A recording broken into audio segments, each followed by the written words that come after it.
ఎన్నికల కౌంటింగ్ అనంతరం ఈ కృష్ణా జిల్లాలో కానీ రాష్ట్రంలో అనేక మంది తెలుగుదేశం పార్టీ, జనసేనకు సంబంధించినటువంటి నాయకులు, కార్యకర్తలు వైఎస్ఆర్ కాంగ్రెస్ పార్టీ గ్రామ స్థాయి, వార్డు స్థాయి, మండల స్థాయి, నియోజకవర్గ స్థాయి యాక్టివ్గా ఉండేటువంటి లీడర్స్ పైన ఉద్దేశపూర్వకంగా దాడులు చేస్తున్నారు. అదేవిధంగా వాళ్ళ ఇళ్ళకెళ్ళి ఇళ్ళు పగలు కొడతాం, కార్లు పగలు కొడతాం, అర్ధరాత్రులు వెళ్ళి వైఎస్ఆర్ కాంగ్రెస్ పార్టీ శ్రేణుల్ని భయపెట్టాలి, ఈ వైఎస్ఆర్ కాంగ్రెస్ పార్టీని డిస్టేజన్ చేయాలని చెప్పి పెద్ద ఎత్తున ప్రయత్నాలు చేస్తున్నారు. వాటిల్లో కొన్ని చోట్లయితే ఫిజికల్గా వ్యక్తుల మీద దాడులు చేయటం, కాళ్ళు ఇరక్కొడతాం, చేతులు ఇరక్కొడతాం, తల్ల బాగలు కొడతాం. అదేవిధంగా ఈ గ్రామాల్లో కానీ ఇక్కడ కానీ మీరు ఉండకూడదని చెప్పి వార్నింగ్లు ఇవ్వటం అనేక రకాలుగా చేస్తున్నారు. వీటికి ప్రత్యక్ష సాక్షులు పోలీసులు దగ్గర ఉండి వాళ్ళు కొడతాంటే వీళ్ళు చూస్తూ నిలబడి ఎంజాయ్ చేస్తున్నారు. ఈరోజు మా దగ్గర పోలీసులు ప్రేక్షక పాత్ర వహించేటువంటి సన్నివేశాలు, తెలుగుదేశం పార్టీ అల్లరి మోకల్లో మా వాళ్ళ మీద దాడి చేస్తున్నటువంటి సన్నివేశాలు సీసీ ఫుటేజీలతో సహా, ఫోటోలతో సహా మా దగ్గర ఉన్నాయి. మేము ఎస్పీ గారికి కానీ లేదా లోకల్గా ఉన్నటువంటి పోలీస్ స్టేషన్లో కానీ కంప్లైంట్ ఇచ్చినా, ఒకవేళ మాకు ముందు సమాచారం ఉండి ఇలా గొడవ జరిగేటువంటి పరిస్థితి ఉందని చెప్పినా కూడా వాళ్ళు వచ్చి ప్రేక్షక పాత్ర వహించడం, అదేవిధంగా ఎటువంటి కేసులు కూడా కట్టినటువంటి పరిస్థితి లేదు. కాబట్టి మేము జిల్లా పార్టీ తరఫున మా దగ్గర ఉన్నటువంటి వీడియోగ్రాఫులతో, ఫోటోగ్రాఫులతో హైకోర్టుకు వెళ్ళి ప్రైవేట్ కేసులు వేయాలని చెప్పి నిర్ణయించుకున్నాం. తప్పకుండా దాడులు చేసినటువంటి వాళ్ళే కాదు, దాడులు చేస్తుంటే చూస్తున్నటువంటి పోలీసు వ్యవస్థ మీద కూడా కేసులు వేయటానికి సిద్ధంగా ఉన్నాం. అదేవిధంగా వైఎస్ఆర్ కాంగ్రెస్ పార్టీ నాయకులకు కానీ, అదేవిధంగా కార్యకర్తలకు కానీ ఎటువంటి భయం, ఆందోళన చెందాల్సినటువంటి అవసరం లేదు. రేపు 2 రోజుల్లో జిల్లాలో ఉన్నటువంటి ముఖ్య నాయకులందరం కలిసి ప్రతి నియోజకవర్గానికి వెళ్ళి దాడులు చేసినటువంటి వాళ్ళు ఇళ్ళకెళ్ళి ధైర్యం చెప్పేటువంటి కార్యక్రమం చేస్తాం. దీనికి జగన్మోహన్ రెడ్డి గారు కూడా మీరు ఎట్టి పరిస్థితుల్లోనూ కార్యకర్తలు కానీ, నాయకులను కానీ జరుగుతున్నటువంటి దాడుల్ని మీరు చూస్తూ ఊరుకోవద్దు, పార్టీ అంతా యాక్టివ్ అవ్వండి, అందరూ ఒక వేదిక మీదకి వచ్చి వాటిని తిప్పి కొట్టాల్సిన అవసరం మన మీద ఉందని చెప్పి ఆయన కూడా చెప్పారు. కాబట్టి పోలీసు వ్యవస్థ ఒక అసమర్థమైనటువంటి వ్యవస్థగా ప్రేక్షక పాత్ర వహిస్తున్నటువంటి ఈ పోలీసు వ్యవస్థకి మరి మా నుంచి ఈ తెలుగుదేశం పార్టీ గోండాల నుంచి మా పార్టీ నాయకుల్ని, కార్యకర్తల్ని కాపాడుకోవటానికి మేము కూడా 2 రోజుల్లో రోడ్డు మీదకి వచ్చి ఎక్కడైతే మా వాళ్ళ మీద దాడులు జరిగినా, ఎక్కడైతే మా వాళ్ళని ఇబ్బంది పెడుతున్నారో ఆ ప్రాంతానికి వెళ్తాం.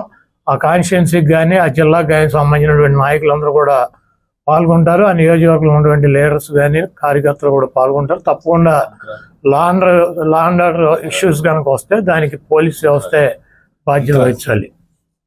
మమ్మల్ని అందరినీ కూడా వైఎస్ఆర్ కాంగ్రెస్ పార్టీ వాళ్ళు ఊర్లు వదిలి వెళ్ళిపోవాలి. అలాగే హరిని ఒకడు పచ్చి నరహంతకుడు,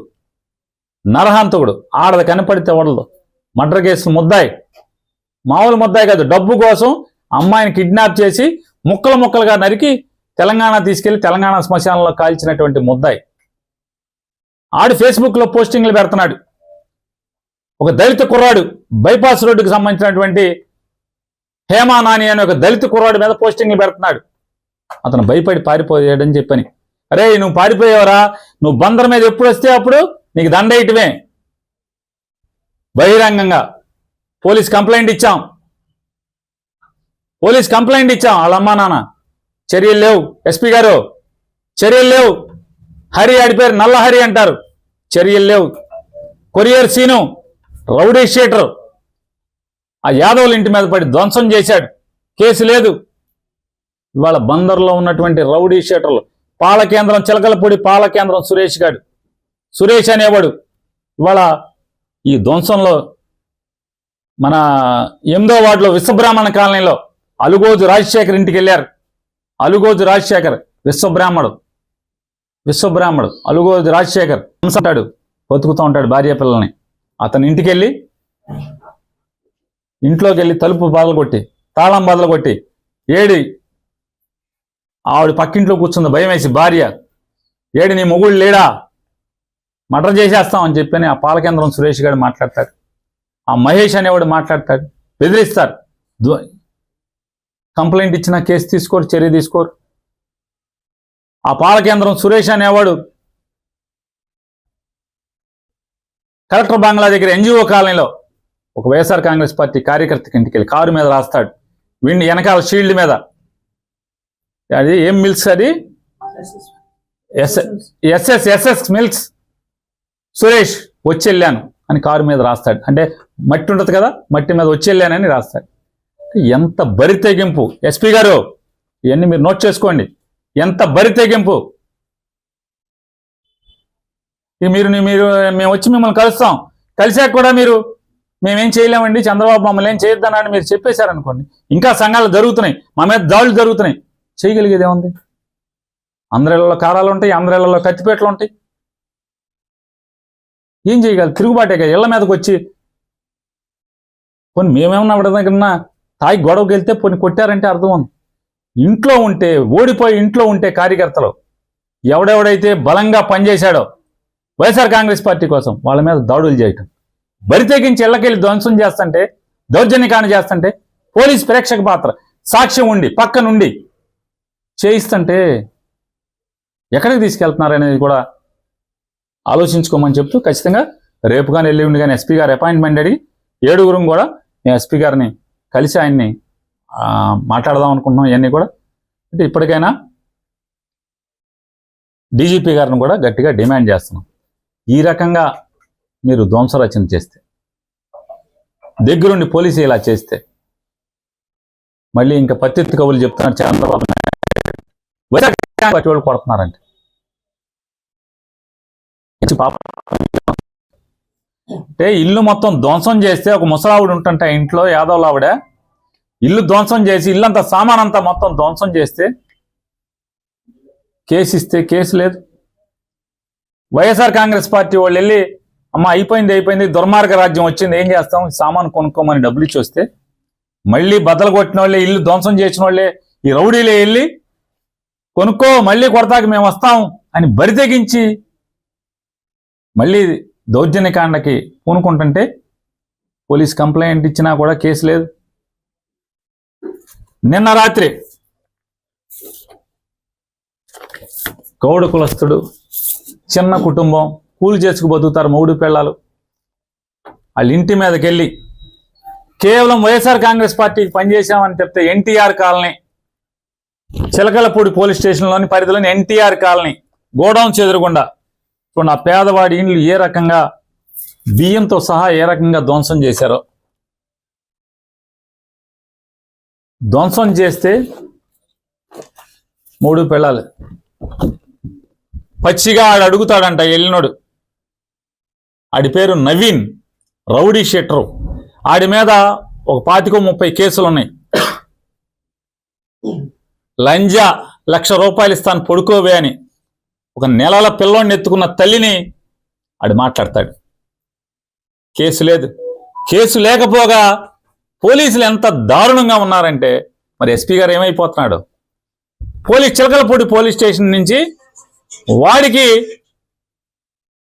ఎవడైతే ఈ రౌడీ షీటరు 10 కేసులో 15 కేసులో ఉన్న ముద్దాయి ఈ ఆడకూతురిని ఇల్లంతా ధ్వంసం చేసి 3 పిల్లలను కొట్టి ₹1,00,000 ఇస్తాను పడుకోవే అని చెప్పని భయంకరంగా దుర్భాషలోని వీడికి గాయాలు ఉన్నాయి, పోలీస్ హాస్పిటల్లో చేర్చుకోండి అని చెప్పని పోలీస్ ఇంటిమేషన్ ఇచ్చి పంపిస్తారు ఆడికి.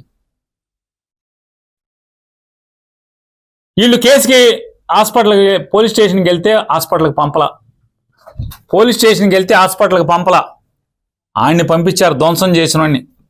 సరే వీళ్ళు మా కార్పొరేటర్లు వీళ్ళు కలిసి వెళ్ళి హాస్పిటల్లో జాయిన్ చేస్తే బరి తెగించి పోలీసులు ఉండగా 3 ఒక ఏఎస్ఐ, ఒక హెడ్ కానిస్టేబుల్ ఉండగా 15 మంది రౌడీలు ఈ కొట్టిన వాళ్ళందరూ కూడా వచ్చి, మంచం మీద పడుకున్నారేంటే, లంజా మంచం మీద పడుకున్నామేంటి, హాస్పిటల్ సీసీ ఫుటేజీలు తీయించుకోవాలని ఎస్పీ గారిని డిమాండ్ చేస్తున్నా. నిజంగా మీరు పోలీసు ఉద్యోగం చేస్తుంటే కనుక, జీతం తీసుకుంటుంటే కనుక తీయించండి. ప్రజలకు ఈ రకంగా దారుణాలు జరుగుతుంటే, అమాయకుల మీద దారుణాలు జరుగుతుంటే పోలీసు పట్టించుకోరా? హాస్పిటల్లో సీసీటీవీ చేయండి. నువ్వు హాస్పిటల్ నుంచి వెళ్తావా వెళ్ళవా? ఏంట్రా కేసు? లంజా లంబడి అని బూతులు తిడుతూ హాస్పిటల్కి వెళ్ళి దౌర్జన్యం చేసే పరిస్థితి. హాస్పిటల్లో మంచం దగ్గరికి వెళ్ళి పోలీసు ఉండగా పోలీస్ స్టేట్మెంట్ రికార్డ్ చేసుకుంటున్నాడు ఏఎస్ఐ మాట్లాడు, హెడ్ కానిస్టేబుల్ మాట్లాడు, కనీసం వాళ్ళని కేకలేరు, మందలించరు. అతను ఒక డిఎస్పీ వచ్చి మాట్లాడుతున్నట్టుగా ఫీల్ అయిపోతున్నారు. అంటే ఇవాళ పరిస్థితి ఏముందంటే ఈ రాష్ట్రంలో చంద్రబాబు నాయుడు గెలిచిన తర్వాత ఏంటయ్యా పరిస్థితి అంటే రౌడీలే డిఎస్పీలు ఎస్పీలుగా అయిపోయిన పరిస్థితి. మర్డర్ కేసు ముద్దాయిలే రౌడీ షీటర్లు ఎస్పీలు డిఎస్పీలు సిఐలు అయిపోయిన పరిస్థితి. ఎందుకని?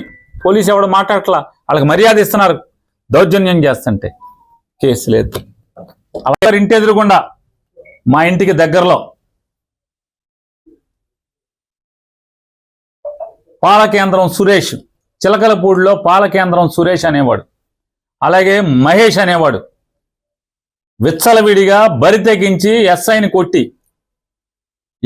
కొట్టి వీడియో సీసీ ఫుటేజ్లు ఉన్నాయి మొత్తం, పోలీసుల్ని కొట్టి,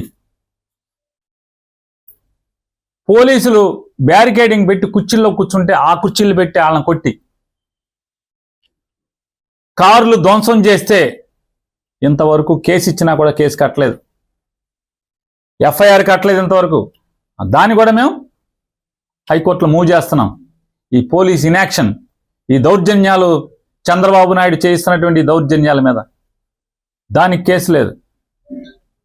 గొల్లగూడ మన యాదవులది గొడుగుపేటలో కేసు లేదు. దీని మీద ఏమో కౌంటర్ కేసు, వీళ్ళ మీద ఏమో చిన్న కేసు. ఆ అమ్మాయిని పచ్చిగా మాట్లాడి పట్టుకోరాని చాటు పట్టుకున్నా కూడా పోలీసులు అక్కడికి వచ్చి స్టేట్మెంట్, భార్య స్టేట్మెంట్ ఇస్తుంటే ఆ ఏఎస్ఐ ఉన్నాడు అక్కడ, తెల్ల జుట్టు, వాళ్ళు చెప్తున్నారు తెల్ల జుట్టు ఏఎస్ఐ అండి, ఎక్కడ ఏఎస్ఐ మాకు తెలియదు కానీ తెల్ల జుట్టు అతంది, నన్ను సంతకం పెట్టద్దు అంటాడు. మేము నన్ను కదా కొట్టింది, నన్ను కదా తిట్టింది, ఎవరు చేస్తుంటే పోలీసు ప్రవర్తిస్తుంటే దగ్గర